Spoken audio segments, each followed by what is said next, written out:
अरे बहू कहाँ मर गई? सारा किचन यूं ही बिखरा पड़ा है और महारानी आराम फरमा रही है।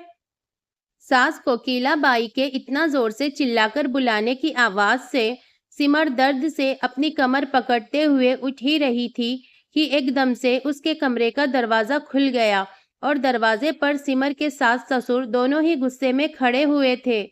सास ससुर को दरवाजे पर देखकर हड़बड़ाते हुए सिमर अपने बिस्तर से उठ खड़ी हुई और डर ने थरथराने लगी। कोकिला बाई चिल्लाते हुए बोली, बस तुझे तो मौका चाहिए कामचोरी का। महारानी यहाँ बिस्तर पर आराम फरमा रही है। किचन और घर के बाकी सारे काम कौन निपटाएगा?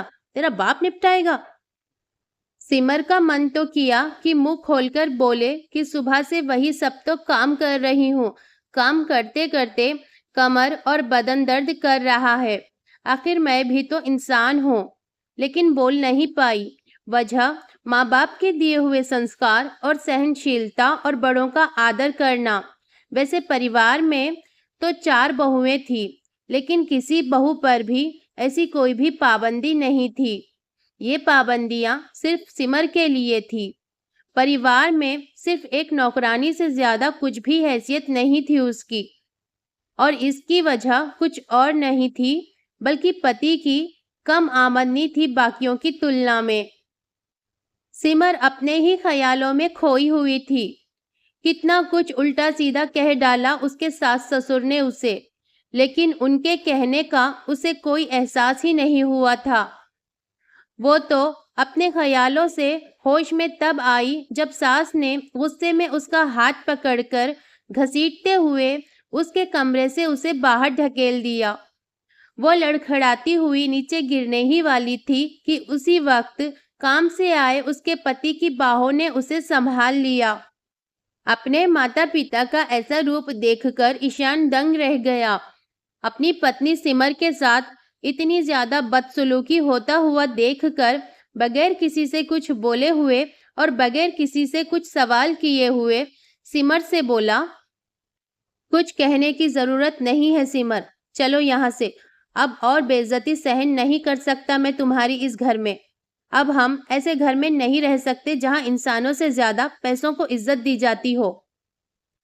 ये कहकर ईशान अपनी पत्नी सिमर का हाथ पकड़कर अपना जरूरी सामान साथ लेकर उसी वक्त दोनों उस घर से निकल जाते हैं, लेकिन अपने पीछे छोड़ जाते हैं घर के वो ढेर सारे काम जो कामचोर सिमर करती थी और घर के वो छोटे छोटे काम जो सबसे कम पैसे कमाने वाला बेटा करता था।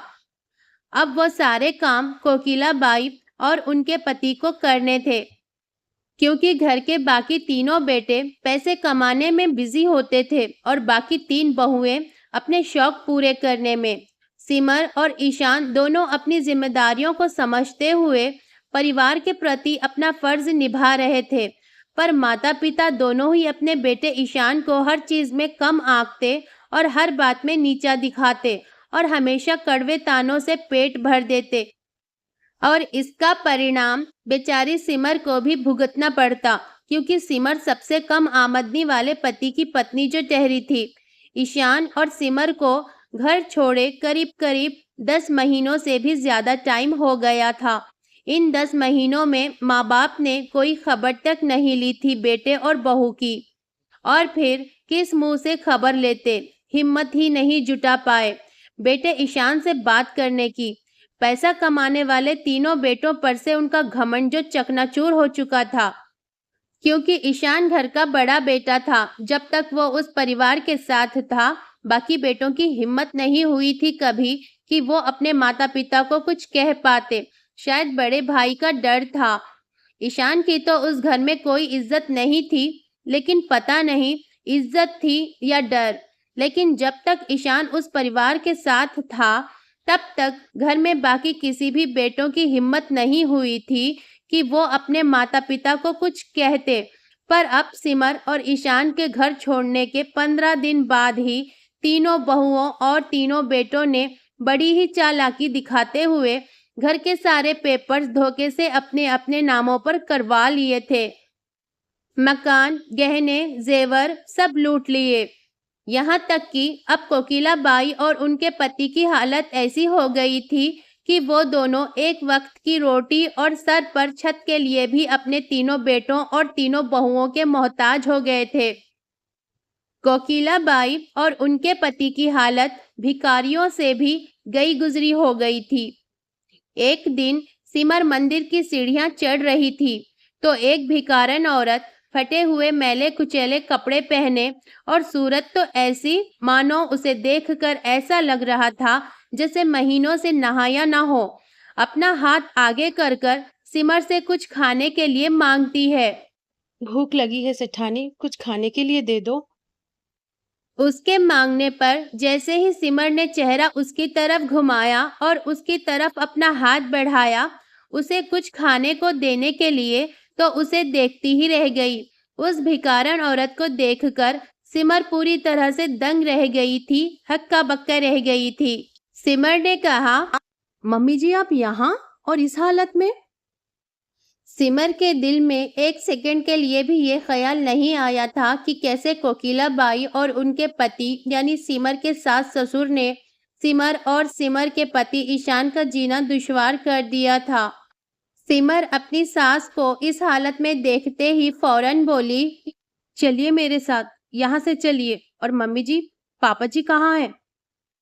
कोकिलाबाई टकटकी लगाए हुए सिमर को देखती ही रह गई, क्योंकि सिमर के खराब दिन गुजर चुके थे और अब सिमर के दिन बदल चुके थे। अब वो लाचार और कमजोर सिमर नहीं थी। उनके सामने महंगी साड़ी और महंगे गहनों से लदी सिमर की खूबसूरती से आंखें ना हटने वाली थी। बिल्कुल सेठानी की तरह ही लग रही थी। पहले तो कोकिलाबाई ने आश्चर्य भरी नजरों से सिमर को नीचे से ऊपर तक दंग होते हुए देखा। फिर दूसरे ही पल जब वो सिमरन यानी सिमर को पूरी तरह से पहचान गई तो उसके पैरों में गिर गई और अपने किए की माफी मांगी।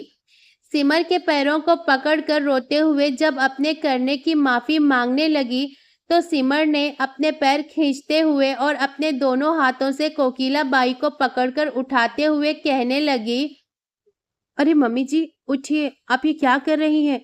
आप प्लीज जीते जी मुझे नर्क में ना ढकेलिए।